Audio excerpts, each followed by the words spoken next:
Breaking news today.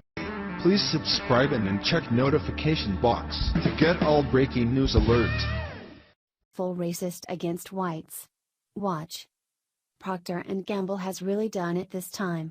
They actually had the audacity to release a TV commercial which portrays America as a racist society in order to sell more products. The ad, which is titled The Talk, shows scenes of black mothers throughout history as they warn their children about the dangers of being black in America. And to add insult to injury, it states that the system is stacked against them and why they should fear the police. How are colored people doing in Africa and the Middle East these days? This ad is a kind of continuation of the company's decade-old My Black is Beautiful campaign.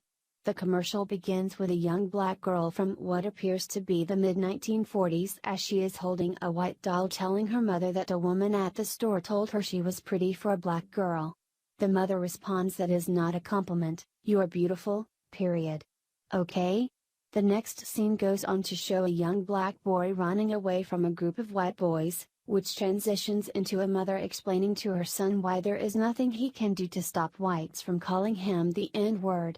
And lastly, there is one last mother explaining to her son there are some people who think you don't deserve the same privileges just because of what you look like. Another mother tells her son, it's not fair. It's not. And the final one is another mother asking her daughter if she has her driver's license, with her alluding to the idea that she might be killed by a police officer just for driving a car. Breitbart Reports. Black on black crime, blame it on the system and ignore the evidence.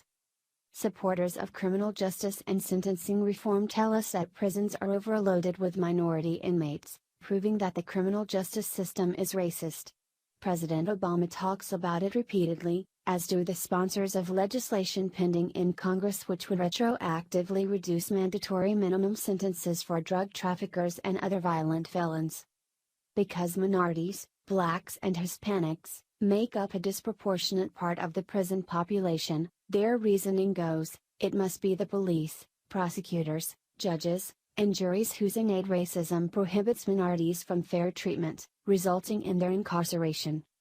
Liberal politicians, pandering to minority voters, echo these sentiments, as do the mainstream media in story after story about the awful racist criminal justice system.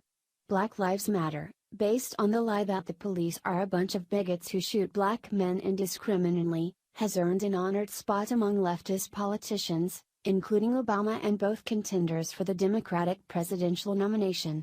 To skew their reasoning even further, the same crowd claims that even though crime rates have dropped precipitously over the past 20 years, the fact that more people are in prison has little to do with the decline, but further demonstrates nothing more than the racism inherent in the system. Facts, surprise, don't matter, and are simply ignored by those whose ideology they don't support. In his book The Rise and Fall of Violent Crime in America, Barry Latzer, Emeritus Professor of Criminal Justice at the eminent John Jay College at the City University of New York, concludes that high black incarceration rates are best explained not by race bias, but by exceptionally high African American crime commission rates and the imposition of prison sentences for conduct previously punished by jail or probation.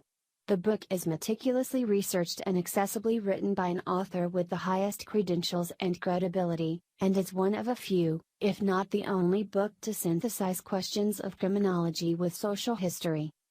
You would think that such a study would be warmly welcomed, written about and reviewed widely. But you would be wrong. Professor Latzer's book has all but been ignored. I spoke with Professor Latzer at length last week, who told me that many people simply do not want to deal with black crime. Such answers as there are simply defy the liberal worldview, and critics find it easier to blame a problem on racism and bigotry on the part of criminal justice officials than on the perpetrators. Trying to ignore the problem is not a new phenomenon. In his book, Concerning the Growth of Violent Crime in the 1960s, Latzer writes, some elites, public figures, experts and academics, even the news media were reluctant to discuss the racial dimension of the crime problem. To acknowledge the high rate of black crime, they thought, would give aid and comfort to bigotry. Some of the analysts were scared of being branded racists.